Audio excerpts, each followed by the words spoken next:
Book of Manuscripts, Chapter 1, Scroll of Emod. The writings from olden days tell of strange things, and of great happenings in the times of our fathers who lived in the beginning. All men can know of such times as declared in the Book of Ages, but the gods had their birth in events and things which were in the beginning. It is told in the courtyards that there was a time when heaven and earth were not apart. Truth echoes even there, for heaven and earth are yet joined in men. It is written that God once walked the earth with man, and dwelt within a cave above a garden where man labored. God encompasses all that is, and cannot be contained in a cave. Look to the sacred writings for truth. It is told that woman made God angry, and he took himself into the sky, removing heaven from man because of his disgust for woman.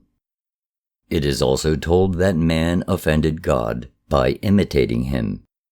These are tales made by man.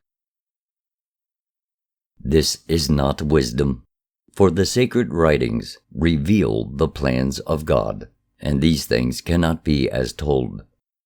It is the talk of the courtyard. It is the knowledge of the outer place.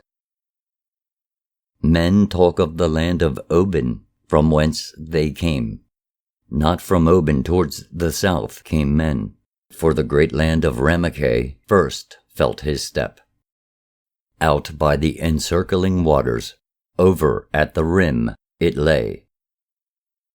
There were mighty men in those days, and of their land the first book speaks thus.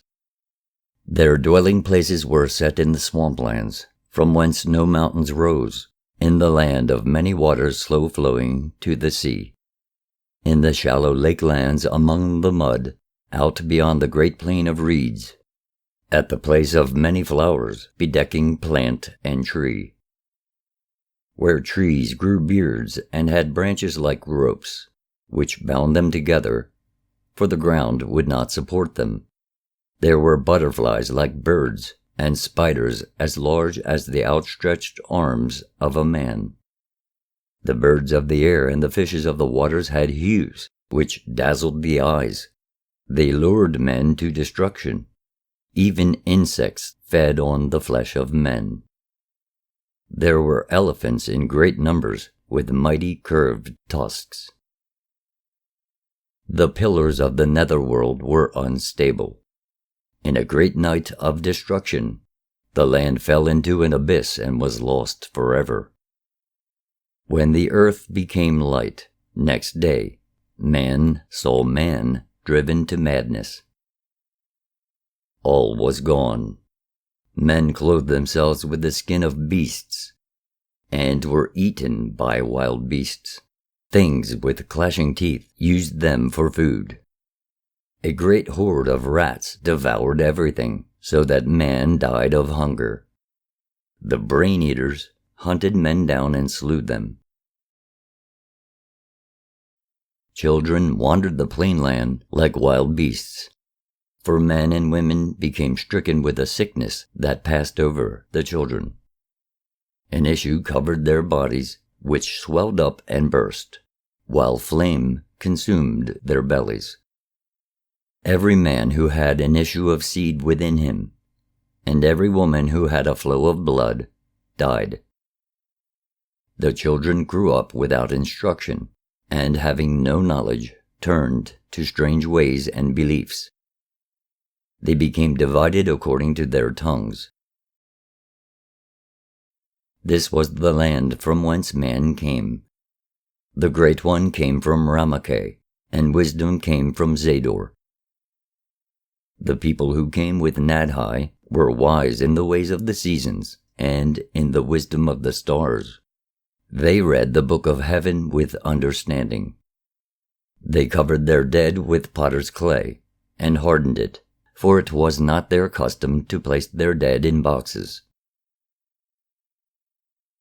Those who came with the Great One were cunning craftsmen in stone. They were carvers of wood and ivory. The high god was worshipped with strange light in places of great silences. They paid homage to the huge sleeping beast in the depths of the sea, believing it to bear the earth on its back. They believed its stirrings plunged lands to destruction. Some said it burrowed beneath them. In Ramakui there was a great city with roads and waterways, and the fields were bounded with walls of stone and channels. In the center of the land was the great flat-topped mountain of God. The city had walls of stone, and was decorated with stones of red and black, white shells and feathers. There were heavy green stones in the land, and stones patterned in green, black, and brown. There were stones of sika, which men cut for ornaments, stones which became molten for cunning work. They built walls of black glass, and bound them with glass by fire. They used strange fire from the netherworld, which was but slightly separated from them, and foul air from the breath of the damned rose in their midst. They made eye reflectors of glass stone, which cured the ills of men. They purified men with a strange metal, and purged them of evil spirits in flowing fire. We dwell in a land of 3 peoples, but those who came from Ramakui and Zador were fewer in numbers. It was the men of Zador who built the great guardian, which ever watches, looking towards the awakening place of God. The day he comes, its voice will be heard. In olden times, when men lived in the ground, there came the Great One whose name is hidden. Son of Hem, son of the sun, chief of the guardians of mysteries, master of rights and the spoken word, judge of disputes, advocate of the dead, interpreter of the gods, and father of fishermen.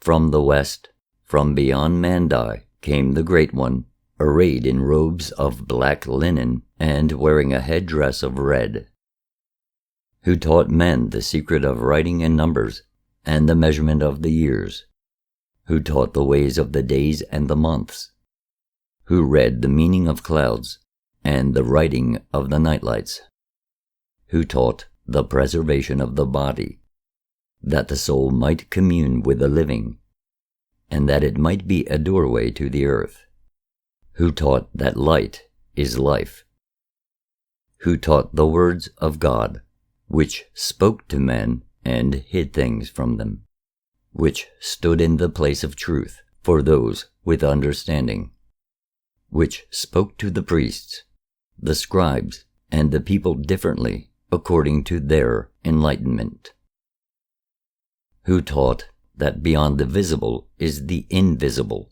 beyond the small the smaller, and beyond the great the greater, and all things are linked together in one, who taught the song of the stars, which now no man knows, and the words of the waters, which are lost, who taught men to grow corn and to spin, to make bricks, and fashion stone after a cunning manner, who taught men the rituals of seashells, and the reading of their mysteries and the manner of their speech, who taught men the nature and knowledge of God, but in the years left to him could not bring them to understanding, who then veiled the great secrets in simple tales, which they could remember, and in signs which would not be lost to their children's children, who brought the sacred eye from the distant land, and the stone of light made of water,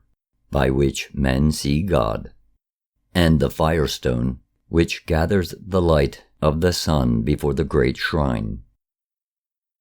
He died in the manner of men, though his likeness is that of a god. Then they cut him apart, that his body might make fertile the fields, and took away his head, that it might bring them wisdom.